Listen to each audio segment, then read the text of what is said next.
Alright, thanks for coming out, everybody. Welcome to Chess Openings Explains. It's been a couple weeks, maybe a couple months by the time this video comes out, that since we've had a Chess Openings Explain class. So we're going to make it special by going over the 6th most popular first move, which is 1b3. So this wasn't really popular until, it's still not popular, but Bent Larsen was the main proponent of this opening. Back in the 70s, he used it a lot and with great success. So today we're going to be looking at one of his games against another grandmaster, and we'll see how he employed the plans. So of course it starts off with 1b3, and so because white neglected to seize the center, black most often takes advantage of this by playing pawn to e5 or sometimes pawn to d5.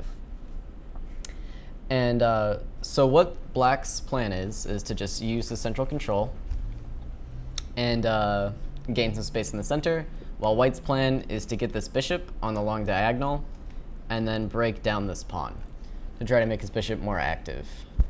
So we'll see how this went in this game. So after bishop b2, knight to c6, defending the pawn, and now white goes for this move e3. So white's plan is actually kind of counterintuitive. So usually this light squared bishop is one of white's best pieces, and he does everything in his power to keep it alive. Because usually, you know, in pawn to d4 openings at least, the bishop could come to d3, have some attacking chances on the king side. But in this opening with 1b3, our main focus is really this piece. So almost all of our play is going to be focused on improving this bishop. So after knight to f6, what do you think white's most popular move is here? Yeah, what's up? Bishop b5. Yeah, bishop to b5. So the plan is, again, we want to break down this pawn. There it is, okay. We want to break down this pawn by removing its defenders. So after pawn to d6 is what was played in this game. We'll see in a different game later on that black actually tries this strange move bishop to d6 to defend the pawn sometimes. But for now, we'll stick with the most natural, pawn to d6. White gets his knight out to e2. Why do you think knight to f3 might not be in line with white's plans?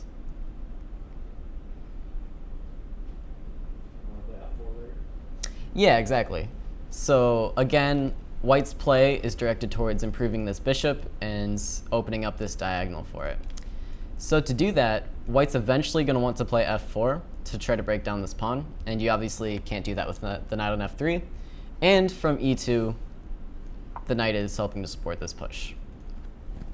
So black again just develops this piece. White gets castled. Black develops this other bishop.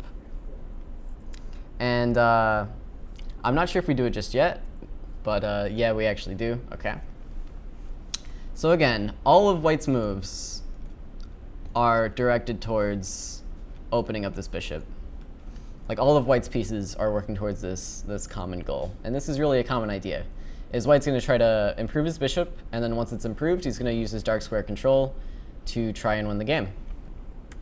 So in the game, black cracked under the pressure and played e4. So this is kind of what white wanted, to open this diagonal, but black in the meantime is gaining some very important control of squares, as well as just space in the center. And his pawn is no longer under attack, so plenty of advantages and disadvantages to this. So white's going to continue with knight to g3. So again, keeping black's center under fire, as well as eyeing some of these squares. So the knight coming to these squares actually works well with this bishop. It's pretty harmonious because it is attacking the weak dark squares on black's king side. So like I said, now that we've opened up this bishop, we're going to try to use the dark squares to our advantage in the resulting attack. So here black castles, and white goes ahead and snaps off the knight, and black recaptures. So keeping in mind with what I've been saying about white trying to use the dark squares to his advantage, white makes this trade because his white squared bishop, or light squared bishop, is actually doing nothing to help him with this plan.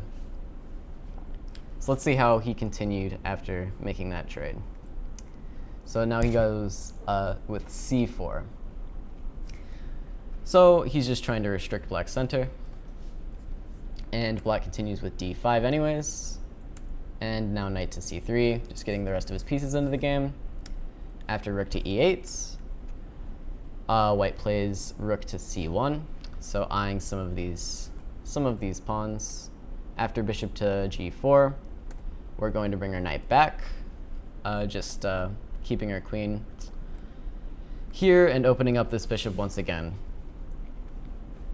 as well as opening up this rook to attack black's weak pawns on the c-file. So after knight to d7, this was actually where black started to maybe make some mistakes. So there's a very common plan when white has a pawn structure like this, with a2, b3, and c4, or even, with this pawn structure, a2, b3, c4. Does anyone know how black usually tries to weaken these pawns, tries to undermine them? Yep. Rook on the b file and a5, a4? Yeah, so not necessarily this rook on the b file, because you might need it to support the a5, a4 push. Yeah, but a5, But yeah, a5, a4 is the correct idea. So black's simply going to try to open up this rook and weaken these pawns on the half-open file. So this is what black should have gone for, just immediately trying to get his counterplay on the queen side without playing moves like knight to d7, which kind of just wastes time. Which you might say, maybe he's bringing his knight to c5 to eye these squares. But in the game, it actually turned out to be too slow of a plan to be any good. You needed to start your queenside counterplay right away. So it might have continued something like this with the trade-off and then a4, completing the plan after something like knight to f5 and bishop f8. Black is actually doing just fine here. This counterplay is coming very quickly, while white's attacking chances are not so clear. It's not so clear how white's going to continue his attack. But in the game, black instead opted for knight to d7. So we'll see how white continued. So h3 takes and recaptures with the queen, because we remember we want this knight to be eyeing these squares to attack black's weakened dark squares with the help of our bishop. So after knight to c5, how do you think white continued here?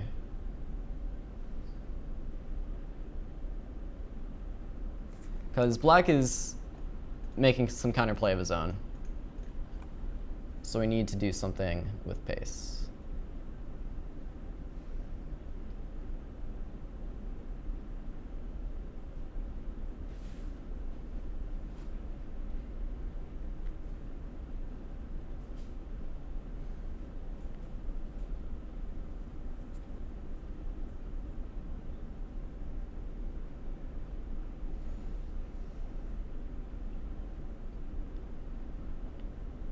Any suggestions? Yeah, Julian? Bishop somewhere? Maybe not. We want to create some threats on the king side. Queen g4 or knight to Yeah, those are both good moves. So in the game, I think the more accurate move was queen to g4 and not actually knight to f5, because it just creates a stronger threat, right? I mean, queen g4 threatens checkmate. And after knight to f5, maybe black could hang on with bishop to f8. But, I mean, this also looks very good for white. Yeah, Julian? I think after knight f5, black just has bishop f6. Yeah, bishop f6 as well. Yeah. Yeah, this might be a bit better. But, yeah. So that's why in the game, or one of the reasons why probably white opted for queen to g4. So with this in mind, I'm actually going to back up a couple moves. What do you think black should have played instead of knight to c5? Because he had a very easy way to just slow down white's attack and maybe neutralize it altogether.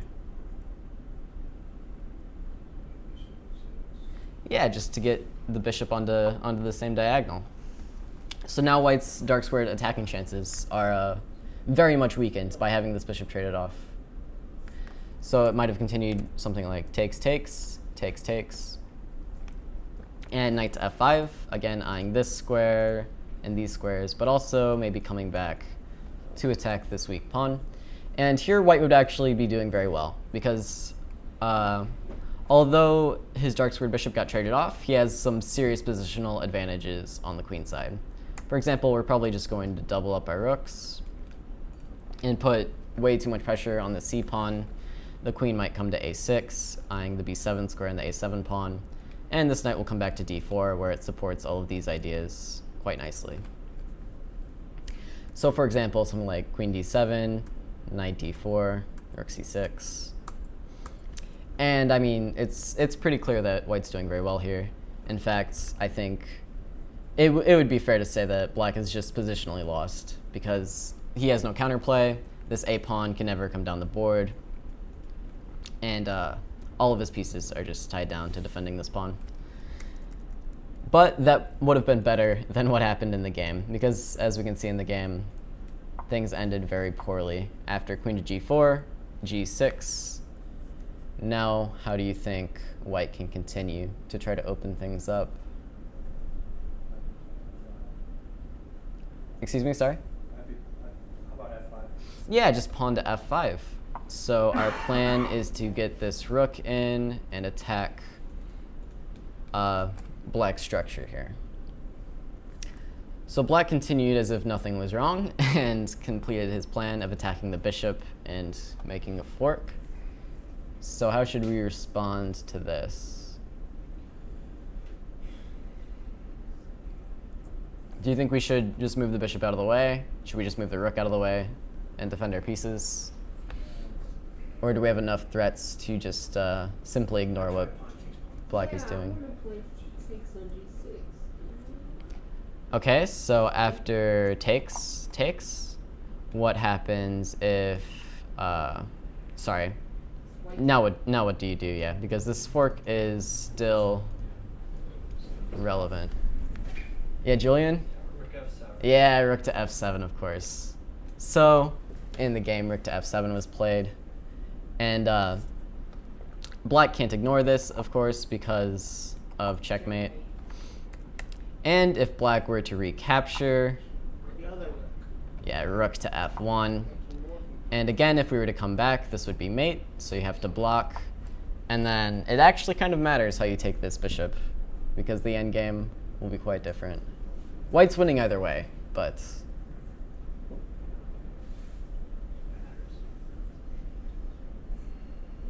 I guess bishop f6 is probably. yeah, bishop f6 is slightly more accurate, because after queen f6, you can throw in queen d7 check. And now black needs his king to stay on this queen, so we'll have to block with the rook. And then after takes, we have queen takes c6 with the fork. Whereas, if we were to do it the other way, after queen here, maybe black can just try. Queen e7. Yeah, queen to e7 actually would be the move. So we would have to take here. And then because black's king is so exposed, white would be still winning this game, but it'd be a lot less clear than just winning a full rook and having the queen for rook exchange.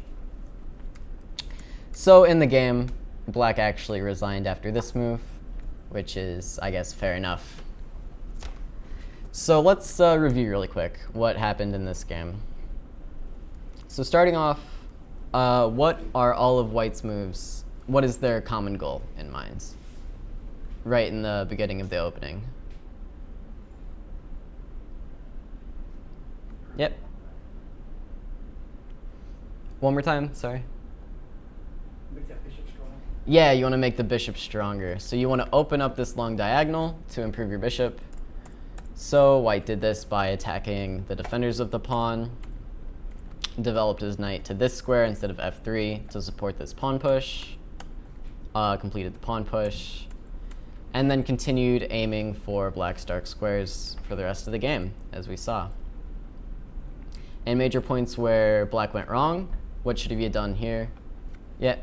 What's funny is, like, knight d7 is probably the move I would play. Yeah, Because, yeah. Because it looks like c5 is a huge threat here for white, right? C5 is a huge threat. Well, Like, a5, I was wondering, like, why c5 bishop c5 and bishop d4. Yeah, that's a valid point. I mean, maybe black's position is just bad. Yeah, black's position at this point was probably not so great, but I thought he was still doing okay here. Maybe now knight d7, and then you wanted to play bishop d4. I guess there's bishop f6. So you wanted to play, yeah. Bishop d4 and queen e1. Yeah. So I wanted to play bishop f6 here and just make this trade. Yeah, like queen e1 or c2. I'm not sure. Okay, maybe h3 instead. h3. Just to get the queen to e2 instead, but okay, maybe queen e1. Yeah, I'll try capturing. You want to take with the knight? Yeah. Yep, and then maybe I'll just go ahead and play a4. c6 is c6 is hanging. That's very important, yeah. So maybe I don't take. Maybe I just play a4 here.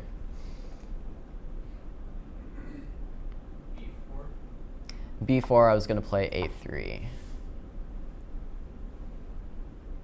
Still, seems like okay, like bishop f6, knight d4. And like only white can be better. Yeah. Maybe rook b8. h3. Now h3. Yeah, you got me there. Okay. Yeah, that's a fair point. I mean, knight d7 wasn't the worst move. I just thought that this a5 idea needed to be played sooner. But yeah, I don't think black is losing yet. Here is really the main mistake, where black played knight c5, when of course he should have seen the danger that white's bishop presented, and instead gone for bishop to f6 to neutralize this attack.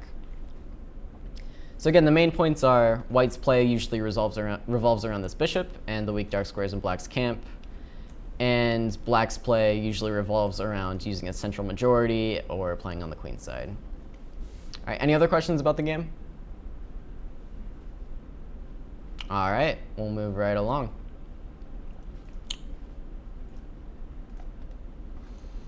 So here we're going to take a look at the same opening line from black. So with e5 and knight c6, e3 and knight f6. But here we're going to look at a different move rather than pawn to d6. So we're going to look at the strange looking bishop to d6. So black's point with this is that he wants to defend this pawn and also as well put some more pressure on f4 to make that break harder to achieve. But obviously this comes with some drawbacks, as obviously this bishop is momentarily in the way. So yeah, black's other idea is that eventually he's going to play pawn to e4, and then he can try to play bishop to e5 to trade off this bishop. So we'll see how white continues. So in the game, white played knight to a3. So why do you think this move was played? Yeah, because you want to go to c4, and this takes advantage right away of black's kind of misplaced for the moment bishop. So black really needs to do something about this. So in the game, black chose to solve this problem by playing knight to a5. So it's kind of a strange opening sequence because both knights have gone straight to the edge of the board, where generally they don't belong. But it's okay for black to waste time like this because now white's bishop looks a little silly, and I'll probably end up bringing it back to e2 or another square. And it's okay for white because it forced black into spending this move to defend against this knight to c4 threat. So game continued with bishop to e2. Like I said, the bishop was no longer doing anything on b5, so it just retreats. And a6 is a move black wanted to play anyways, preventing the knight from coming in, which white was threatening with bishop to e2. And after knight to f3, this is kind of a change of plans from last time, right? Because last time we saw the knight came into e2 to support this f4 push. Why do you think white changed ideas here? Well, first of all, like the bishop is on e2. But now that you're not playing f4, I guess my question is, what do you want to play to help the bishop open the diagonal?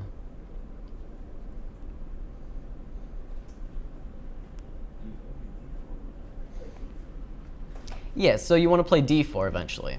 which is like f4. You're trying to just attack this pawn until black can really no longer handle it. So that's going to be the break white is playing for instead of f4. So queen to e7, the pawn was attacked twice, so it needed to be defended. And now knight to b1. The knight was attacked, it has no future on these two squares, so it simply retreats and prepares to come back to the more natural square. Castles, and now d4. So white's achieved his pawn break, and now black has to make a decision. Does he want to take on d4 or play e4? So which do you think he went for? Right. So in the game, black actually took on d4. The reasoning behind this, I believe, can I go back? Okay, the reasoning behind this, I believe, is after e4. First of all, this bishop still doesn't make any sense, and it's still really hemmed in behind this pawn. And white can eventually maybe think about playing c4 to d5 on his own time whenever he wants. And also, this pawn might come under some fire. After stuff like knight to d2, c4, and knight to c3, this pawn might become hard to defend. So for all of those reasons, black instead chose to take on d4. So of course, knight takes, we want this diagonal open, so we don't want to put a pawn on it. After bishop to d4, now black's plan has finally been realized. Like I said in the beginning, the bishop went to d6 to maybe try to get to this diagonal to trade itself off for white's bishop. So knight to c3, just developing, b5, and knight to f3. So the point of white's play here was that he gets to keep his bishop. So that's why we did this kind of funny move order with putting a knight here, kind of blocking in our own bishop for the moment, because we wanted to evict black's bishop before continuing the game. So bishop to b7, white of course took on e5, trying to weaken black's dark squares. So queen takes d5, and bishop f3, trying to stunt black's play, because white's light squares might have become kind of weak if he were to allow this bishop to remain on this long diagonal. So queen to f5 was played, and we traded here, and now I believe we castled. And after rook to e8, the opening is pretty much over, I'd say.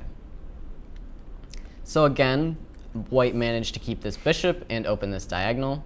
So I'd say he stands a bit better here because he's succeeded in completing both of these tasks and opening the diagonal as well as keeping his bishop. So black's going to have to play pretty accurately to make sure his dark squares don't come under fire, or he doesn't have to give up a weakness somewhere else due to this. So after knight to e2, again opening up the bishop, knight to c5, f3 was played. So white wants to put his pawns on light squares to help make up for the lack of a light squared bishop, as well as keep the path open for the dark squared bishop. So there are some tactics actually preventing you from taking this pawn. Do you guys think you see the answer? Queen to d4? Not quite. Not quite queen to d4.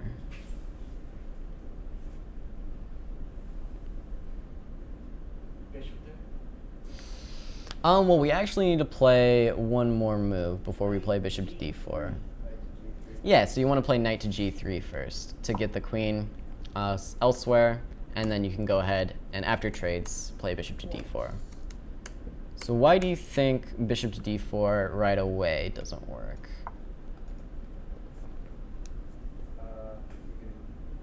This point you can just retreat the rook, right? Yeah, you can just bring the rook back. And queens move sideways. So knight to g3 is needed to actually win the material. And finally, what do you think would happen if black tried to stay on this knight to try to keep it defended? C1. Yeah, bishop to c1 would work here. Also, maybe f4 is a good idea, but bishop c1 might be the cleanest. Bishops can move backwards. Yep, very good, very good. Following the rules of chess. So after f3, black, of course, didn't take on e3 and instead played d6. So now this knight is defended. So the tactics defending this pawn no longer work. So white pushes it to e4, and black plays queen to g5. So what do you think white should be trying to do here? Should he be playing for a pawn break? Should he try to improve his pieces? Where do you think his pieces belong? Where should they go? Yeah, that's right. So you want to bring this knight to f5 and attack these same dark squares that we talked about in the previous game. So white went straight for it. He started right away with knight to g3, rook to d8, and knight to f5. So already black's dark squares are under some fire, and he should really, in this position, get some central counterplay going right away. He needs to open it up before white gets some serious threats going. So in the game, he played knight to e6, which is fine. It's eyeing the f4 square with some threats of his own. So after g4, which is not the most natural move, but it does solve the mate threat. Bent Larsen or Matt Larsen? This is, sorry, what were you asking? Yeah, Bent Larsen actually isn't playing the game. It's Jobava, if you remember. So yeah. So pawn to g4. Again, this bishop controls the dark squares, so white's placing his pawns on the light squares to make up the lack of a light squared bishop, as well as help support black's dark squared bishop. So again, he's controlling f5, he's preventing this mate threat. So in my opinion, black really should be thinking about this d5 move. And but instead he played queen to f4, queen to e1. And here I think the timing was perfect to be playing d5 because white's queen is no longer defending the square. And the game could have continued something like queen to h4, creating some threats on this knight. Takes d5, takes, and recaptures here, hitting the queen. And obviously we don't want to take here because after, I think we can throw in rook to e1, and after this, of course, we can just play knight to h6 or take on f6, and in some order, black will be falling into some checkmating ideas. Maybe, yeah, maybe throw in the check first because it doesn't really matter. Probably there might be some differences, but so yeah, instead black would play queen to e5 to control this square, and after rook to e1 and rook to d2, white has to contend with black's own piece activity, which he made by playing this pawn break, but white has threats of his own against black's king, and I believe Stockfish here reads out 000 and finds some perpetual in all the lines. But yeah, this definitely would have been a lot better for black than what happened in the game. So he definitely needed to realize the time was right to activate his rooks and break down white's center. But instead, he played knight to g5, attacking white's f3 pawn, and after king to g2. Now I believe this d5 break isn't quite as good because of maybe just the same threats. Oh, and bishop c1 as well, sorry. Yeah, bishop c1 would be winning, I think, unless there's some other tactics going on. But yeah, just bishop c1 would win the knight. So black has to solve this problem, so he actually just brings the knight back. And now we kind of see that black has just lost time for no apparent reason. And now maybe he was hoping for d5 and getting the rook into d2 with check, but he actually does not have time for this. So what do you think white played here to try to take advantage? Bishop f6? I don't think so. I think he inserted a different move first, but yeah, you've got the right idea. So what white wants to do is play queen to h4, and bishop takes f6, and again, really, hammer down black's king on these dark squares. So first, actually, sorry, white played rook to d1, trying to control this pawn break. Black played knight to d7 and h4. So white's gaining some space on the king side. Maybe h5, h6 will be played to further break down black's remaining pawns. And yeah, the queen will come in behind to support, or maybe the queen will come to c3. But obviously there are quite a few threats in the position. So black played f6, trying to stunt this bishop, because this diagonal, he decided, really had too much pressure, and black was going to crack at some point. So after f6, king to h1, simply stepping off this second rank, where the king might fall into some checks after this pawn break d5 gets played, and also stepping off of any checks that might come from a knight being placed onto f4. So after king to h1, g6, kicking the knights, and bishop c1 was inserted, and after queen to e5, where do you think the knight went? H6 looks pretty h6? Yeah, what's up, Julian? I have a question about the previous position. Probably Sure. here. So instead of king h1, why wasn't rook d5 played? Rook d5. good. That's a good one. Yeah, my point is bishop c1. Yeah, bishop c1. Right. Queen. Right. That too.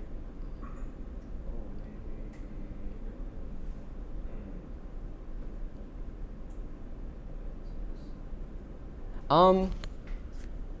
Maybe we should ask Stockfish. It would know more than me. But, yeah, looking at it here, I don't really see how black would be escaping from this. Okay, so knight to b6. Oh, and then Fritz actually wants to sack the queen at this point, which, I mean, take that how you will. But, yeah, this is what the engine recommends.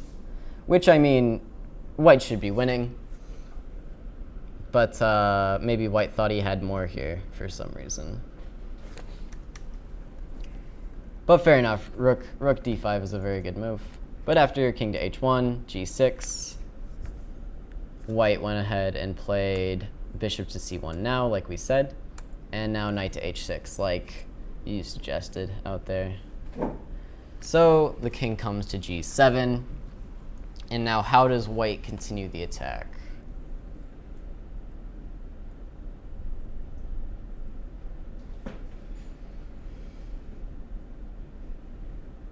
Rook d5 now. Rook d5 now, maybe.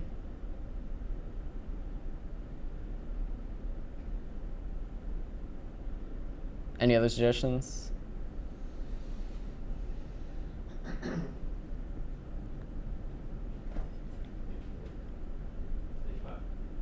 h5. So yeah, these are the type of ideas that look good. I think in the game, actually, white opted for g5. So again, white's usually attacking along the dark squares and not the light squares. So h5 doesn't really make as much sense because black can maybe defend these dark squares now with something like knight to f4 and even g5 eventually once this knight gets kicked out. But first I think just knight to f4, and now you have some problems keeping this knight around, right? I'm not even sure what white would play here. Black have a threat though. Oh yes, he does, because there's queen d5. So I guess just queen f2 or something, right? Right. So yeah, you would have to. That's the other thing I was going to mention. If you just play rook to d5 here, which was the other move that was suggested, maybe black can run away. Knight f5 and bishop h6. Knight f5 and bishop h6. But there's just king f7, right? So does knight f5 do anything? Not sure. Right. Right. So rook d5, what was suggested is knight f5, and then of course if takes, bishop h6 would win the queen. But yeah, of course, maybe black can just sidestep the threat. And black's king might be black's queen, excuse me, might be escaping. So in the game, Jobava opted for pawn to g5. Further attacking these dark squares. So after b4, trying to give black's queen a square. Now how do you think white continued? Knight g4 has been suggested. Any other moves?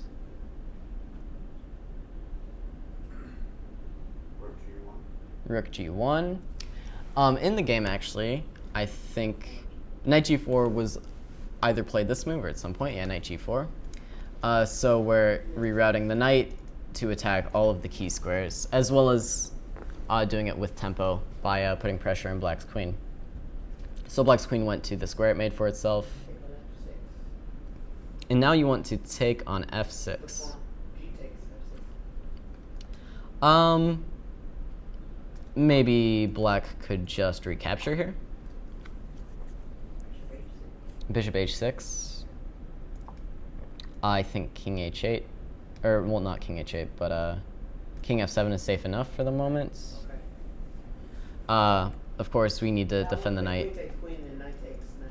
Yeah, we need to keep the knight defended, but I think black should be doing okay here. I mean, maybe white is still winning because his attack is really overpowering at this point. But yeah, white instead opted for the simple queen to f2, keeping the pawn defended, putting the queen along this file, and obviously avoiding the queen trade.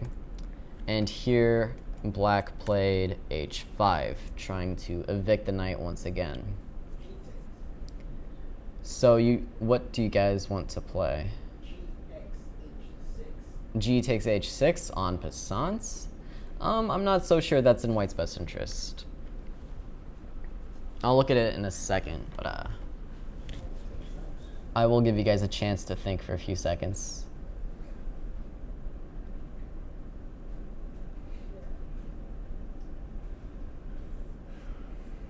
Yep. Bishop d2. You've got the right idea, but not quite, I think. So we want to move black's queen to a less optimal square. So I think in the game, yeah, rook to d3 was played, and now black's queen really has nowhere to go. I think probably the best square for it is just to come back to c6, but on c6, of course, it's giving up the defense of this pawn. So in the game, black tried queen to a1. And yeah, now of course, g takes f6, king h7 to avoid bishop h6 check, winning the queen. And now, after queen to d2, it's really just over. So the game, I think, continued a few more moves, knight to f8 and f7, and here, I believe, is where black chose to resign. But let's look at the more interesting line, which is queen to c6. How do you think white could have continued here?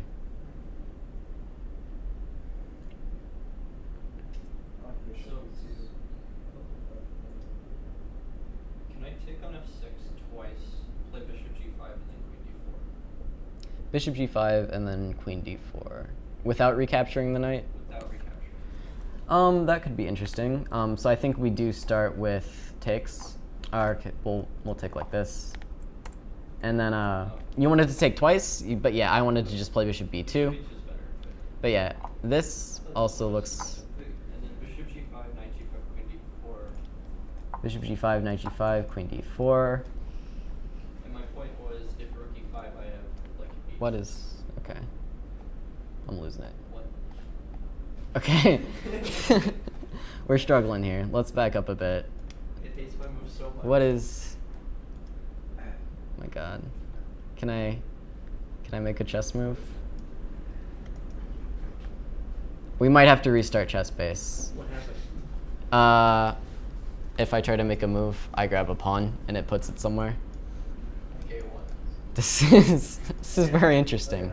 How long has this been happening? This just like Like 2 when I seconds walked in? ago, yeah. The second you walked in. Um,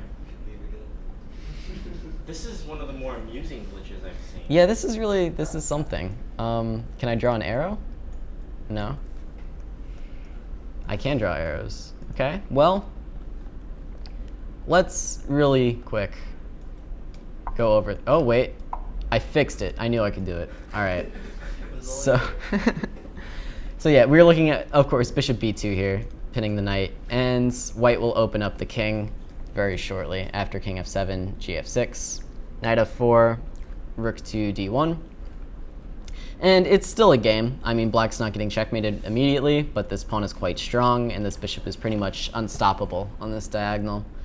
So black would have been hard-pressed to keep playing here. But yeah, like I said, in the game, black instead just went to a1, and then that falls into this tactic with queen to d2, and finally f7, with the dual threat of checkmate and winning a rook.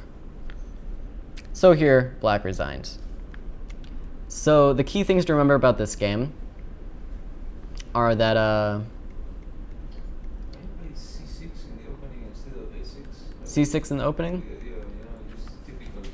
C6? But Oh, maybe sorry, the instead of knight- a6, yeah. Yeah, this could have been another option to help support d5 and give the bishop a square. But maybe the knight might. But yeah, then the knight is lacking in squares a bit. Knight f3 and d4 is the same, but the bishop doesn't move to e7. Right?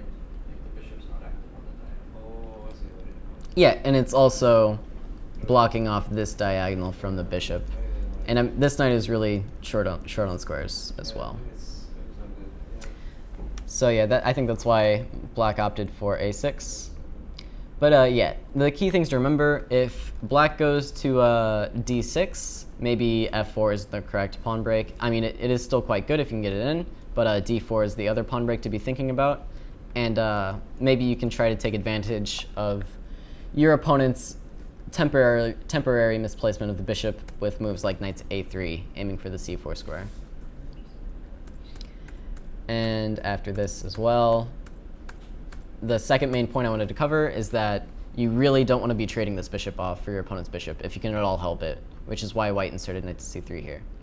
All right, moving along, now we're going to look at a different first move from black's point of view. So is this what I want? Yeah, I believe so. So today, right now, we're going to be looking at b3 and then d5. So in this line, black's not really trying so much to stop the bishop by placing a pawn here, but he's instead just going for a classical center with d5 and something like knight to f6. So we'll see how this develops after bishop to b2, knight to f6, e3 again, preparing moves like f4 to keep this diagonal open. g6, f4, like I said, and bishop g7, knight to f3. So again, we're really trying to control these dark squares here. And in this line, black is trying to oppose our bishop directly, which if you noticed in the other lines, black ended up trying to play this bishop out to e7 to f6 or to d6 to e5 to try to contest this bishop. And so in this line, black's actually just doing it straight away with the fianchetto. Yep. In these lines where black plays g6, when does white play bishop f6? Bishop f6, I believe it was an option here. But in the game, white just opted for f4. You'll most often see this if, which I have one more game, which I don't think we have time to get to today, but if black were to play f6 knight f6 straight away, bishop b2, g6, here very often white will take on f6 to weaken black's pawn structure. And then you get a very different type of game where white's playing against these pawns and obviously not trying to improve his bishop as he's traded off. But yeah, I believe actually in this game it also would have been an option for white to take on f6, but white simply chose a different route with f4. So knight to f3 and all of the arrows, okay, castles, and white continues development. Black throws in this sort of strange move to try to open his rook.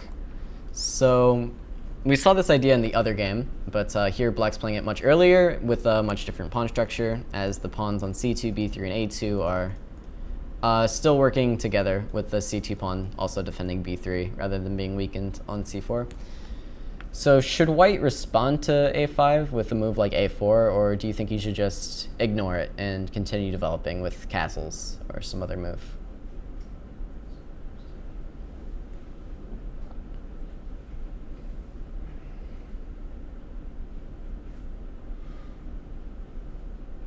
Yeah, I'd go a5. You'd go a4? Oh, 4, yeah. Yeah. So yeah, that's what Bent Larsen decided to do in this game. Just stopping this pawn break. Now that you haven't weakened your b3 square with c4 yet, just stopping the pawn break with a4 is quite effective. So that's what was played. Bishop to g4. And now we see black is actually trying to put up a fight for some of these dark squares by thinking about trading off this bishop for this knight, which would weaken these white's control over these two squares. And also you'll see with this pawn on d5, this bishop really has no future anywhere.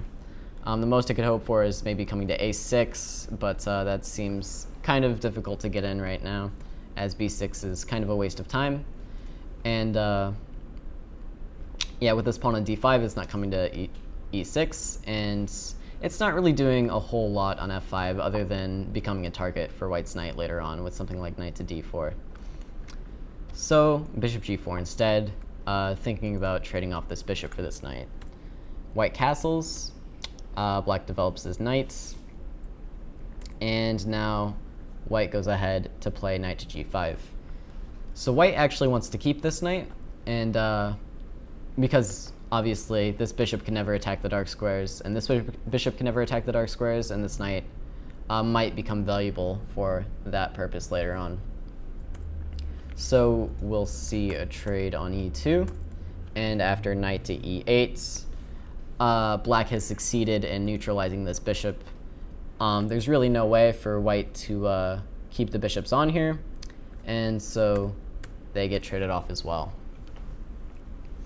So this game actually went on for quite a long time, and now white's plans switch from using this bishop to his advantage to just positioning his pieces in their optimal squares. So we'll see how that went for him. After knight to c3, c6 defending the pawn, queen to g4, h6, kicking the knight out. And so now white's thinking about trying to form an attack somehow using this f-pawn as a lever, but there's really not a great hope of that in this position with this bishop traded off. Like, if you can imagine this knight being off the board and white having this bishop instead, like, this position would just be fantastic for white. So this is really why you want to do everything in your power to keep the bishop on the board, because your attacking chances pretty much go away once that bishop is off.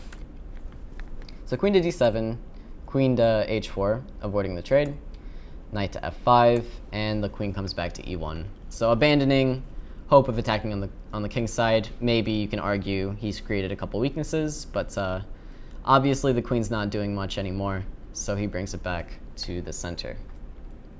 Queen to c7. Here knight to g3 was played, trying to trade off black's best piece. E6, and now black gets kind of a fractured pawn structure, but it really has no real weaknesses, and it controls e4 quite nicely, so it's not too bad at all for him. Queen back to h4, queen to e7, and c4.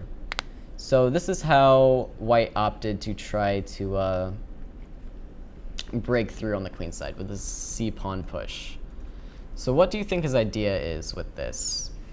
Obviously he'd be quite happy with this move when this b-pawn is going to come under attack on the b file, and you can't ever really play b5 as we have that square guarded quite well.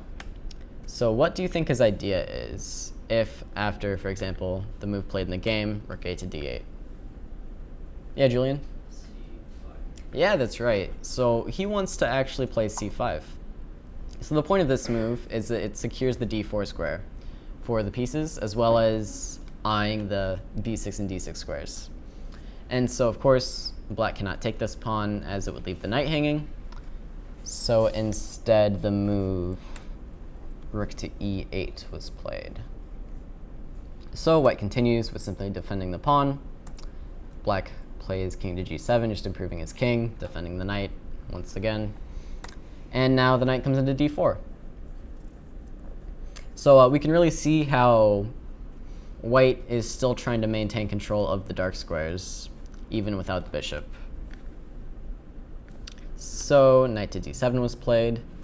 In order to save this pawn, we have to trade queens. And now the move rook to b1 comes, thinking about playing pawn to b4 and attacking b7. Rook to a8, trying to prevent it. We go ahead and play it anyways.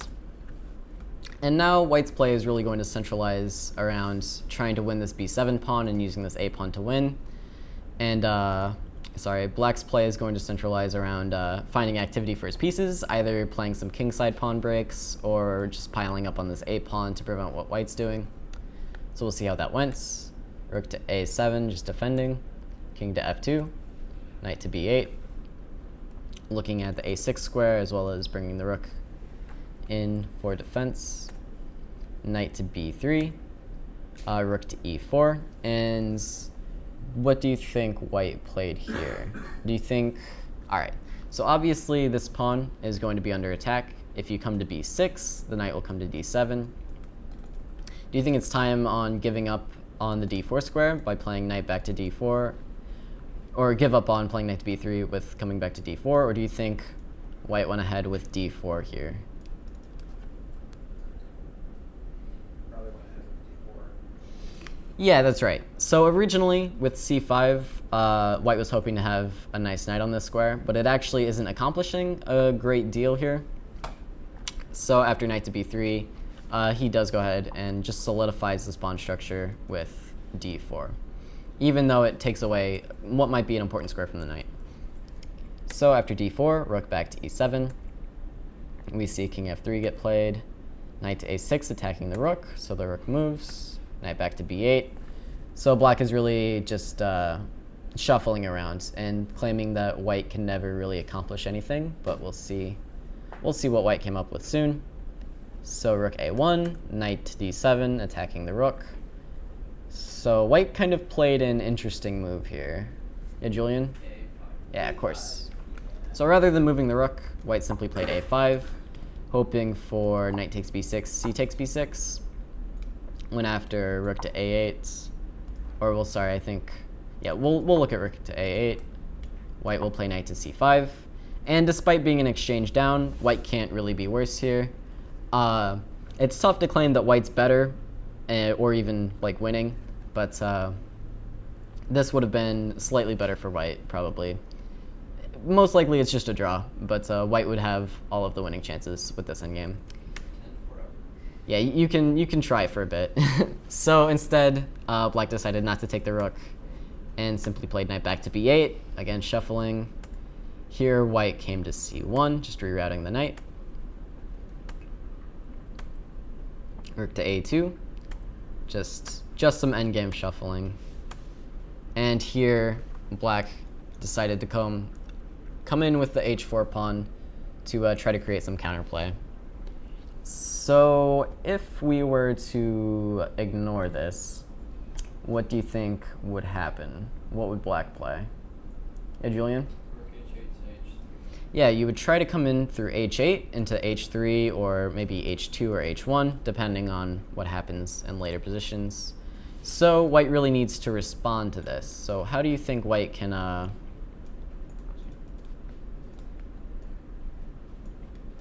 How do you think white can respond to this idea? G4? Yeah, so that's what was actually played in the game. So just G4, and after takes, F5, and back. White succeeded in keeping this H-file closed. So now that black's plan of opening the H-file failed, where do you think he set his sights next? Yeah, so you can't open the H-file, but you can in fact open the G-file. So after G5, takes, King F2, knight back, King G2, avoiding a perpetual, King to H6. So black's going to try to bring his rook in or at least tie down one of white's pieces to preventing the rook from coming in. So white played knight to e2, check, king to f1, sorry. After knight to f6, knight to f4, we see white is slowly making his way towards making a threat, either with putting this knight on e5 and thinking about playing a6 to weaken this pawn. Well, yeah, that's the main idea. Or there might be some forks threatened with the knight coming into e6 somehow. So we'll see what actually happened in the game with knight to g4. And here white played rook to g2. And here black played what might be not the losing move, but where he started to go awry. So he needed to keep pressure on white's pawns with something like rook to e8 or rook to a8 followed by rook to e8.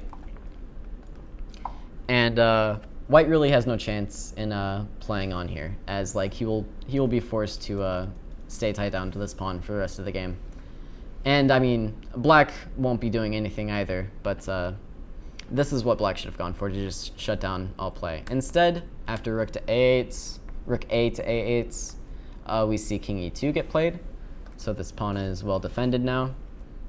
And after knight to f6, we can trade off a pair of rooks. And rook to a1, knight to f6, and after knight to d3, we see this plan start to come to fruition. So after knight to g4, h3, kicking the knight from defending the square, knight to f6, knight to e5. Here, knight to e4 was played. Again, black maybe could have tried to get the rook in, but instead went with knight to e4. And after a6 takes, black actually resigned here, rather than play on the resulting endgame, which might have been a bit early, but white really should be winning after takes c6, because the c-pawn is quite strong. So really quickly, any questions? I went through this game pretty quickly because we were running out of time, but do you guys think you see some of the themes in the opening now with 1b3? So yeah, thank you guys for watching. Hope you guys enjoyed the lecture. I'll see you guys next week. Maybe.